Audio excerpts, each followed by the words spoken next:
balaslah keburukan orang lain dengan kebaikan.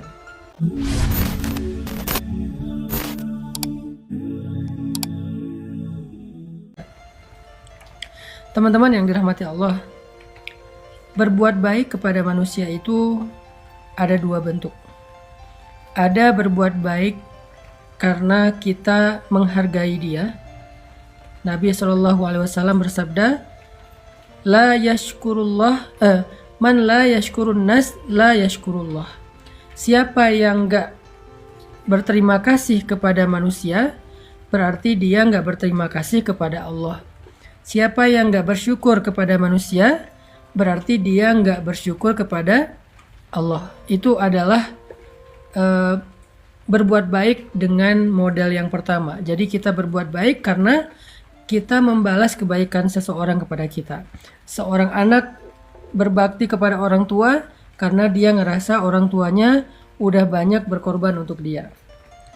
Seorang istri khidmat kepada suami karena ngerasa suaminya udah menafkahi dia.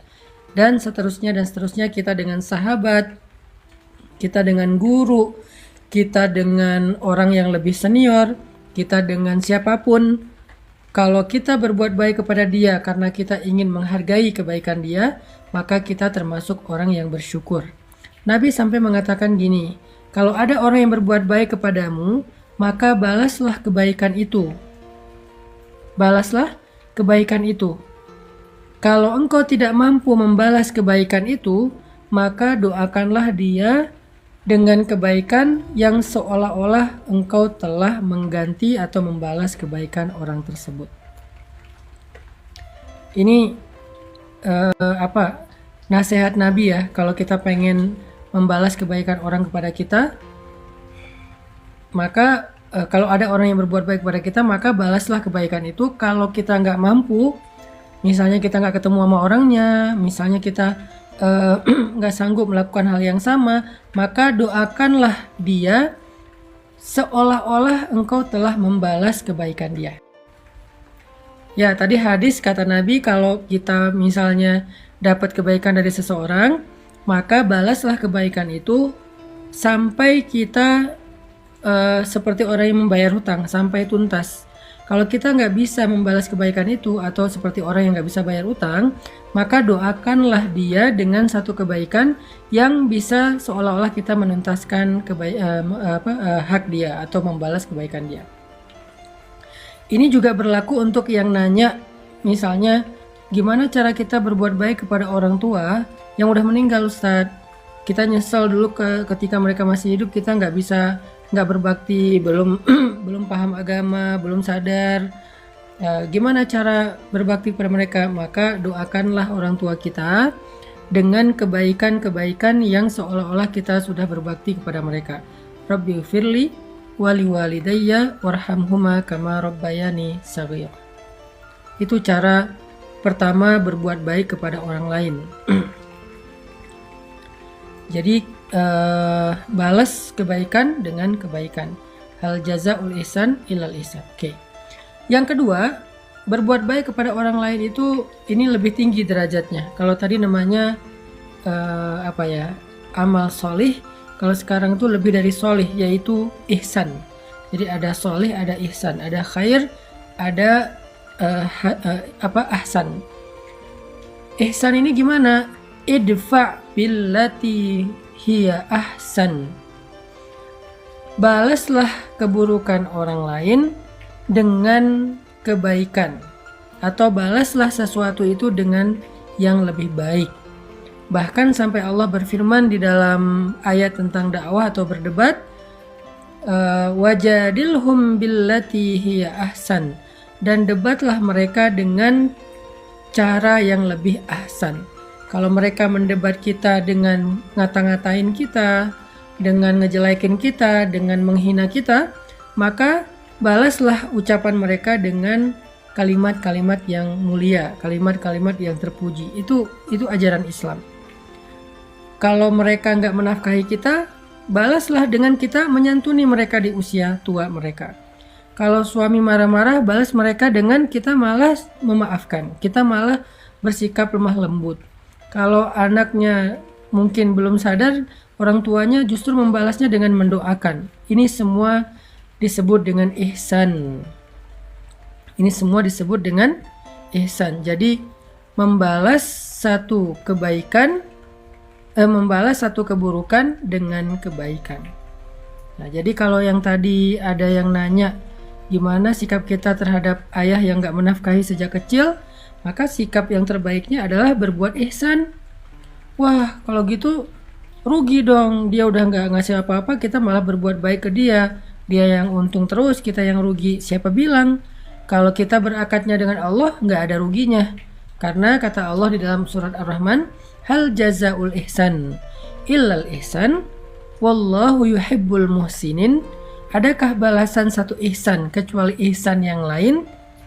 Kalau kita berbuat ihsan kepada makhluk, nanti Allah yang akan berbuat ihsan kepada kita. Dan Allah kalau berbuat ihsan itu nggak tanggung-tanggung, nggak ngitung-ngitung. Ini nih kalau kita semua balikin ke akidah, ke iman, itu memang semuanya nggak ada yang rugi sih. Makanya saya bilang belajar iman itu penting banget. Belajar iman itu bukan belajar teori, bukan belajar teologi. Belajar iman itu belajar hidup. Karena semua yang dilakukan oleh mukmin itu dasarnya adalah iman dan wahtisaban, bukan ria'an nas atau sum'ah, bukan pengen pamer kepada manusia atau pengen memperdengarkan kepada manusia, bukan, tapi imanan wahtisaban, karena iman dan karena berharap yang terbaik di sisi Allah. Jadi kalau kita yakin kepada Allah dan berharap yang terbaik dari sisi Allah, maka nggak rugi berbuat ihsan. Orang berbuat baik buruk kepada kita, kita berbuat baik kepada dia, Allah yang akan lebih berbuat baik kepada kita. Jadi nggak ada yang rugi. Nggak mungkin kalau kita melakukannya karena Allah. Jadi yang tadi coba balas kekurangan ayahnya dengan kebaikan dan bakti dari anak. Nanti Allah yang akan mengganti semua ihsan kita dengan ihsan yang lebih besar di sisi Allah. Pakai aja deh prinsip ayat yang di Ar-Rahman itu, hal jazaul ihsan illal ihsan. Adakah balasan dari satu ihsan kecuali ihsan dari Allah? Dan Allah juga bilang di surat Ali Imran, wallahu yuhibbul muhsinin. Allah cinta kepada orang yang berbuat ihsan. Ada lagi yang lebih mulia daripada dapat cinta Allah? Bukankah kita sering bilang Nabi itu beruntung banget jadi kekasih Allah? Apakah kita nggak punya kesempatan menjadi kekasih Allah? Banget. Kita punya kesempatan banget untuk menjadi kekasih Allah. Gimana cara menjadi kekasih Allah? Mudah caranya. Kalau pengen menjadi kekasih Allah, maka carilah ayat-ayat apa yang Allah cintai dari hambanya. Sabar, ihsan, ikhlas, dan seterusnya. Wallahu yuhibbul muhsinin. Allah cinta kepada orang yang berbuat ihsan. Sumber fitnah. Kalau kita memulai satu kebaikan dengan dosa, maka Allah cabut keberkahan. Itu udah pasti tuh. Contoh, memulai suatu niat baik untuk menikah, tapi dengan pacaran atau berbuat dosa, maka nanti pernikahan itu akan Allah cabut keberkahan. Makanya muncullah cekcok rumah tangga sampai ke perceraian dan segala macam, itu karena awalnya nggak baik. Kecuali orang yang bertobat ya. Karena awalnya nggak baik. Kalau awalnya nggak baik, maka hilang keberkahan. Sedangkan kalau awalnya kita menjaga batasan agama Allah, kita nggak melanggar, kita nggak nggak mengecewakan Allah, maka nanti Allah yang akan menjaga pernikahan. Jadi kalau dekat jangan berlebihan. Terus gimana cara kita menentukan pilihan? Menentukan pilihan itu dengan 3 cara. 1, minta petunjuk Allah, namanya istikharah. Saya udah pernah jawab ini di live sebelumnya kayaknya. Minta petunjuk Allah, istikharah.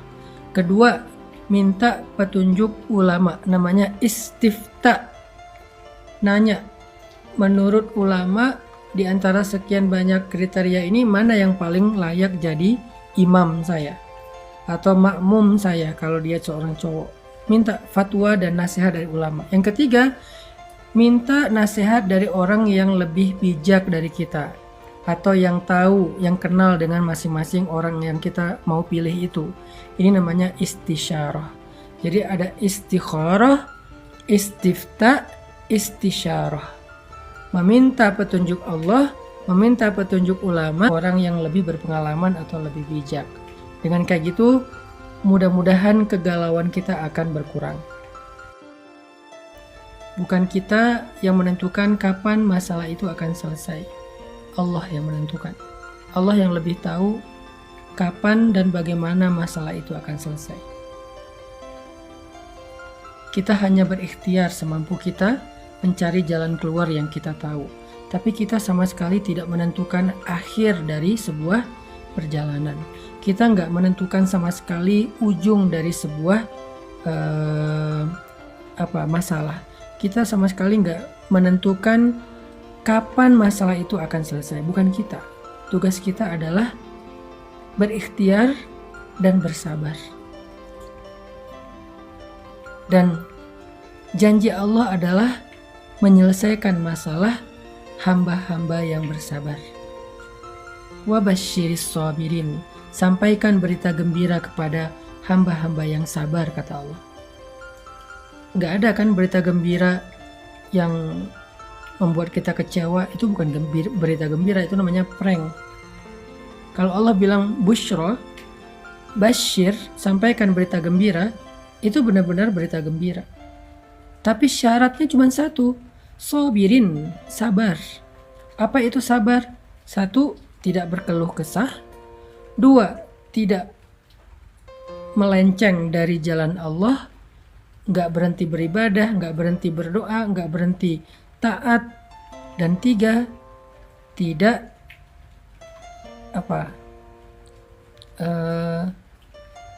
tidak berputus asa. Berputus asa itu nyerah, udah gak mau ngapa-ngapain, udah gak mau berikhtiar. Jadi syarat sabar itu 3, 1, tidak berkeluh kesah. 2, tidak keluar dari ketaatan, tetap taat. Jangan sampai gara-gara kita dapat masalah, kita kecewa sama Allah, terus kita jadi gak taat, itu berarti gak sabar. Dan yang ketiga, tidak berputus asa. Arti tidak berputus asa itu gak berhenti untuk ikhtiar, gak berhenti untuk berusaha yang terbaik dan berharap yang terbaik. Jadi cuman itu syaratnya, sabar. Sehingga kalau kita udah memenuhi syarat itu, sabar, dan Allah lah yang menilai kesabaran kita. Bukan kita ya yang menilai kesabaran, tapi Allah. Kita tuh kayak murid. Mana ada murid yang menilai diri sendiri kan? Kita tuh lebih rendah daripada murid. Murid itu masih lumayan. Kita tuh hamba, budak. Budak itu tidak punya hak. Budak itu nggak bisa protes. Nah, cuman tuan kita adalah sebaik-baik tuan. Kalau budak itu memiliki tuan yang jahat, kayak Bilal punya tuan Umayyah bin Khalaf. Kalau kita tuannya adalah Rabb pencipta alam semesta, dan dia Rahman, Rahim, Latif, Rauf, dan seterusnya. Sehingga untuk menentukan kapan akhirnya dan seterusnya, enggak, Allah yang akan menentukan. Kita nggak perlu menilai diri kita, Allah yang menilai. Kita nggak bisa bilang saya udah sabar, berarti kita menilai diri kita sendiri kan. Menilai kalau diri kita itu udah sabar, kan gitu. Menilai bahwa kita itu udah layak. Kita jangan menilai diri sendiri. Tugas kita tuh cuma ikhtiar, sabar, nanti Allah yang nilai. Dan nggak usah khawatir, Allah tuh nggak pernah salah nilai. Nggak mungkin Allah ngasih kita nilai C padahal kita A+. Nggak mungkin Allah ngasih kita gelar orang yang berputus asa, padahal selama ini kita itu udah sabar banget. Nggak mungkin. Karena Allah itu maha teliti. Allah itu maha bijaksana. Allah itu maha tahu. Allah itu maha adil. Jadi nggak mungkin salah menilai gara-gara kayak nggak serak aja sama kita. Nggak mungkin. Maka karena kita yakin Allah itu maha adil, maha bijaksana, maha teliti, maha tahu, insya Allah penilaian Allah itu adalah penilaian terbaik. Apakah kita udah sabar atau belum? Biar Allah yang menilai, bukan kita. Nanti kalau menurut Allah kita udah disebut orang yang sabar, maka Allah akan tunaikan janjinya, busyra wa basyiris sabirin, sampaikan berita gembira kepada orang yang sabar. Jadi saya nggak bisa ngasih masukan apa-apa karena semua yang harus dilakukan udah dilakukan sama Mbak ini, tinggal kuatkan kesabarannya Mbak. Mudah-mudahan Allah akan menilai Mbak sebagai orang yang sabar, lalu diberikan kejutan yang gak pernah terduga-duga. Tingkatkan lagi ibadahnya, banyakin lagi sedekahnya, banyakin lagi istighfar atas dosa-dosa di masa lalu, karena tidaklah seseorang mendapatkan masalah dalam hidupnya salah satunya kecuali karena dosa-dosa. Mudah-mudahan dengan banyak istighfar dan taubat, semakin berkurang dosa, semakin berkurang masalah insya Allah. Kadang-kadang untuk bisa move on, kita nggak hanya butuh nggak hanya butuh untuk belajar sabar atau belajar ikhlas, tapi kita harus take action. Gimana caranya agar kita bisa lebih mudah bersabar dan ikhlas? Salah satunya hijrah secara fisik, pindah dari tempat yang membuat kita merasa trauma. Apakah kita mungkin sementara waktu merantau kemana gitu, pindah kota mungkin kalau memungkinkan, atau pindah rumah kalau emang di rumah itu ada trauma, kita tinggal di kontrakan dulu, atau tinggal beli rumah ya kalau kita mampu beli rumah yang lain, yang itu dijual dulu atau apa, pindah. Kenapa? Karena selama kita masih berada di situ, semua bayang-bayang masa lalu itu akan mengganggu kita. Jadi agak sulit kita bicara tentang sabar kalau kita masih sering bersinggungan dan berinteraksi dengan hal-hal yang membuat kita ingat akan trauma masa lalu itu. Jadi coba pindah, berusaha untuk membangun hidup baru, masa depan baru, tanpa terlalu banyak berinteraksi dengan masa lalu secara memori, secara kenangan, atau dengan orangnya dan seterusnya. Lalu ketika kita pindah, mulailah hidup baru dengan aktivitas baru, dengan semangat baru, dengan harapan dan cita-cita yang baru. Mudah-mudahan dengan kayak gitu insya Allah akan lebih mudah bersabar. Itu yang bisa saya tambahkan, selain memang yang tadi udah saya jawab tentang masalah sabar, tentang masalah berbuat ihsan. Setidaknya sekarang kita bisa lebih tahu hal yang konkret yang bisa kita lakuin, sehingga kita bisa lebih mudah untuk bersabar. Teman-teman yang dirahmati Allah SWT, ini khusus buat teman-teman yang masih, alhamdulillah Allah selamatkan dari dosa-dosa besar ya. Itulah kenapa Allah mengatakan wala taqrabuz zina, jangan dekati zina. Apa maksud dari dekati zina? Pacaran. Udah banyak banget korbannya. Kenapa sih kalau orang bilang ngomongin pernikahan banyak yang sentimen, seolah-olah pernikahan itu aib banget, dosa banget, padahal pernikahan itu menutup pintu zina. Walaupun ada sih yang selingkuh, ada juga sih yang macam-macam, tapi maksudnya setidaknya dia sudah menutup banyak pintu-pintu zina. Giliran ngomongin pacaran, orang pada ngedukung, padahal korban dari pacaran itu udah banyak. Jadi nggak salah banget, Allah tuh maha tahu lah. Allah bilang la taqrabuz zina, bukan la tazni, tapi la taqrabuz zina. Bukan jangan berzina, tapi jangan dekati zina. Apa dekati zina tuh? Pacaran, hubungan yang tadi TTM, yang membuat rumah tangga kita rusak, rumah tangga orang lain rusak, dan seterusnya. Gimana tuh kalau kayak gitu? Apa kita mau kalau keluarga kita diperlakukan orang lain kayak gitu? Makanya jangan dekati zina. Jangan dekati dosa-dosa itu, jangan didekatin dosa-dosa besar itu. Kenapa? Walaupun kita pede banget bilang saya nggak akan terjerumus, tapi setan itu licik dan nggak akan berhenti untuk menggiring kita setahap, selangkah demi selangkah sampai terjerumus dan akhirnya nyesel. La taqrabuz zina. Jadi buat teman-teman yang masih Allah jaga, jangan dekat-dekat. Kenapa? Kalau udah terlanjur melakukan itu, hidup kita tuh berantakan. Bener banget, yakin deh, hidup kita tuh berantakan. Kalau udah terlanjur berbuat dosa itu, hidup kita berantakan. Kalau kemudian kita menutupnya dengan menikah, rumah tangga kita berantakan. Terus gimana Ustadz? Gak ada yang lebih baik daripada orang yang meninggalkan dosa. lalu baru yang bertaubat dari dosa. Ada 2 tingkatan. Yang satu meninggalkan dosa. Yang kedua bertaubat dari dosa. Mana di antara 2 ini yang lebih baik? Yang pertama, yang meninggalkan dosa, yang gak mau berbuat dosa itu. Yang kedua baik, tapi yang pertama jauh lebih baik. Jangan kita gampangin, gampang nanti bisa taubat. Pertama, ya kalau kita masih punya kesempatan. Kedua, ya kalau ternyata hati kita terbuka untuk taubat. Kalau udah keenakan dengan dosa. Dan yang ketiga, tetap orang yang meninggalkan dosa lebih baik dan lebih utama daripada orang yang bertaubat dari dosa, walaupun dua-duanya baik.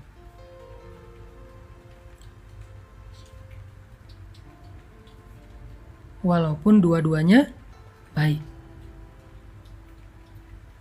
Terus gimana kalau kita udah terlanjur, Ustadz? Buat yang udah terlanjur, Allah Subhanahu wa taala berfirman, "Qul ya ibadiyalladzina asrafu ala anfusihim."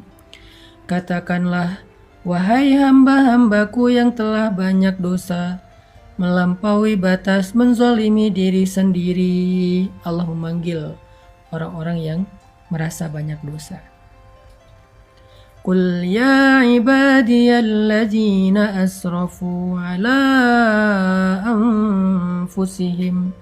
Wahai hamba-hambaku yang banyak dosa, kata Allah, yang berzina, yang datang ke dukun, yang syirik, yang durhaka sama orang tua, yang mencuri, yang membunuh, yang makan riba, yang banyak dosa, berbagai macam dosa yang gak kebayang. La taqnatu min rahmatillah. Jangan berputus asa dari rahmat Allah. Innallaha yaghfirudz dzunuba jami'a. Sesungguhnya Allah mengampuni semua dosa. Gak ada dosa yang gak diampuni sama Allah. Tapi saya pernah syirik, Ustadz.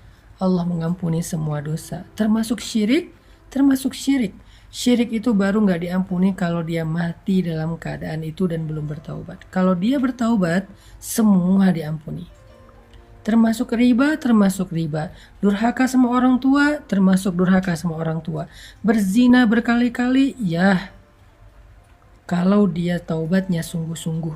Kalau dia mengulangi lagi, berarti belum diampuni dosanya. Kalau dia sungguh-sungguh, syaratnya taubatan nasuha itu dia benar-benar tinggalin tuh dosa. Dia berjuang meninggalin dosa itu, apakah dengan pergi dari sana, apakah dengan delkon, apakah dengan ganti nomor, apakah tutup sosial media, tutup semua akses informasi, agar gak berinteraksi lagi dengan orang yang membuat kita terjerumus kepada dosa. Tinggalkan segala masa lalu, fokus untuk memperbaiki diri di hadapan Allah. Kalau itu taubatnya, Allah bilang, Innallaha yaghfirudz dzunuba jami'a. Allah mengampuni dosa semua. Allah mengampuni semua dosa. Dan Allah mengatakan di akhir ayat itu, Innahu huwal ghafurur rahim. Sesungguhnya dialah yang maha pengampun, lagi maha penyayang. Dia maha pengampun dan dia maha penyayang. Dia pasti mengampuni dan dia sayang banget sama kita. Jadi kalau ada niat pengen benar-benar bertaubat, jangan berkecil hati. Kalau benar-benar pengen bertaubat, jangan berkecil hati. Allah itu sayang banget sama hambanya yang bertaubat. Innallaha yuhibbut tawwabin. Malah Allah cinta sama hambanya yang bertaubat. Wa yuhibbul mutatahhirin. Allah cinta kepada hambanya yang pengen membersihkan dirinya. Dan untuk bisa meninggalkan dosa zina itu, baik sebelum dia menikah maupun setelah dia menikah, coba renungkan satu kisah Nabi ini. Ada seorang laki-laki berteriak di dalam Masjid Nabawi dengan mengatakan, "Wahai Rasulullah, izinkan saya berzina," kata dia. "Wahai Rasulullah, izinkan saya berzina," kata dia. Semua sahabat yang mendengar ini kaget. Kemudian mereka marah karena lancang sekali laki-laki ini minta izin kepada Nabi untuk berzina. Yang udah pasti itu adalah dosa besar. Aneh kan pertanyaannya, izinkan saya berzina ya Rasul. Semua sahabat kaget, bahkan sebagian sahabat itu udah pengen mukul, udah pengen nonjok, udah ngeluarin pedang setengah sarung. Nabi juga kaget, tapi Nabi bijak. Nabi mengatakan, "Udnu, dekatlah ke saya, kesinilah." Akhirnya dia mendekat, datang ke arah Nabi, "Duduk di sini," kata Nabi. Dia duduk di depan Nabi sampai bertaut lututnya dengan lutut Nabi. Kemudian Nabi bertanya dengan suara yang lembut, karena Nabi ingin melembutkan hati orang ini.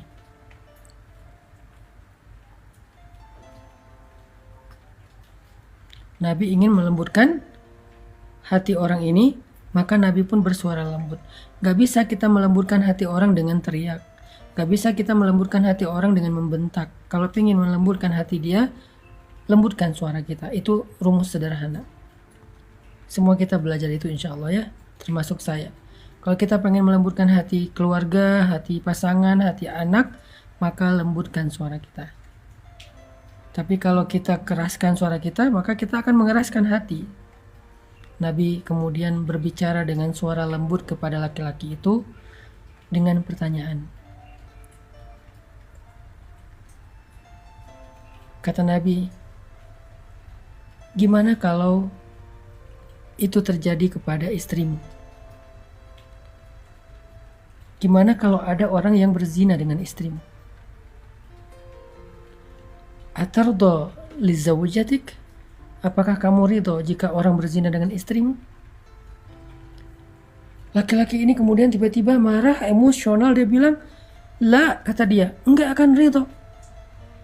Saya akan bunuh dua-duanya." "Atardo li ummik," kata Nabi. "Apakah kamu ridho kalau orang berzina dengan ibumu?" Kata dia, "Enggak, saya akan kejar orang itu." "Atardo li ukhtik," apakah kamu ridho jika ada yang menzinahi saudarimu? Dia marah, "Enggak." "Atardo li ibnatik," apakah kamu ridho jika ada yang menzinahi anak perempuanmu? "Enggak," kata dia, "saya enggak ridho sama sekali." Kemudian Nabi mengatakan, "Begitulah perasaan orang yang ibunya kamu zinahi. Begitulah perasaan orang yang istrinya kamu zinahi. Begitulah perasaan orang yang adik perempuannya kamu zinahi. Dan begitulah perasaan orang yang anak perempuannya kamu zinahi." Mereka juga enggak ridho, mereka juga sedih, mereka juga marah, seperti apa yang akan engkau seperti apa yang engkau rasakan. Kemudian Nabi mengusap dada orang itu. Setelah diusap dadanya, Nabi mendoakan, "Ya Allah, lapangkan dada orang ini, bersihkanlah kemaluannya." Tiba-tiba dia menghirup nafas panjang, lalu menghela nafasnya. Dengan lega dia mengatakan, "Ya Rasulullah, dulu zina adalah perbuatan yang paling saya suka. Sekarang zina adalah perbuatan yang paling saya benci." Dia memeluk Nabi SAW. Renungkan kisah ini. Buat laki-laki, buat perempuan yang mulai tergoda untuk punya hubungan diam-diam, hubungan yang gak halal, hubungan yang menjadi masalah, hubungan yang menyakiti siapapun di dalam kehidupannya, hubungan yang dosa, hubungan yang akan mengantarkannya kepada dosa-dosa besar, yang mulai tergoda nih, mau itu pacaran, selingkuh, TTM, teman tapi mesra dan segala macam istilahnya. Renungkan kisah ini. Bagaimana kalau Allah akan membalas kesalahan kita itu dengan hal yang sama terjadi kepada keluarga kita? Mau nggak? Karena kata para ulama, al jaza min jinsil amal, balasan itu dari amal yang sama, dengan jenis amal yang sama. Sehingga kalau kita berzina, maka Allah akan membalas, orang akan menzinahi orang yang kita cintai, na'udzubillah min dzalik. Bisa pasangan kita, bisa orang tua kita, bisa adik kita, bisa anak kita, na'udzubillah min dzalik. Kalau kita nggak bertobat segera, sebelum Allah menurunkan balasannya, taubat, tubu ilallah, segera taubat, minta maaf sama Allah. Jangan selingkuh kalau kita nggak pengen diselingkuhin. Jangan berzina kalau kita nggak pengen keluarga kita ada yang berzina. Jangan menipu kalau kita nggak pengen ditipu. Jangan menyakiti perasaan kalau kita nggak pengen disakiti perasaannya.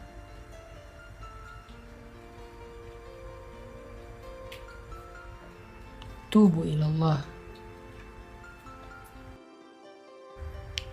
Ustaz, kalau kita chat sama laki-laki, apakah itu termasuk disebut zina? Tergantung isi chat, jam berapa chat, gimana kita ngomong, apa yang kita bicarakan.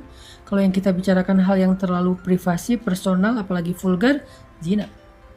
Zina teks, zina jari. Kalau yang kita bicarakan itu dengan suara yang dilembut-lembutkan, mesra, menggoda, mencari perhatian, itu termasuk bagian dari zina-zina kecil, walaupun kecil juga disebut zina, na'udzubillah min dzalik. Jadi udahlah, gak usah pakai emotikon-emotikon yang berlebihan. Chat mah seperlunya aja. Yang dibicarakan juga hal yang penting. Jamnya juga jangan kemalaman, maksimal sampai jam 10 misalnya. Kecuali kita bersama dengan muhrim kita, gak sendiri. Apalagi sampai video call segala macam, janganlah, karena itu dosa. Dan nanti balasannya juga sama. Kita juga gak akan mau anak kita kayak gitu kan. Kita nggak mau kan saudara kita kayak gitu. Kita nggak mau kan apalagi pasangan kita kayak gitu. Renungkan nasihat Nabi tadi kepada laki-laki yang datang kepada beliau. Itu modal banget buat kita ninggalin dosa.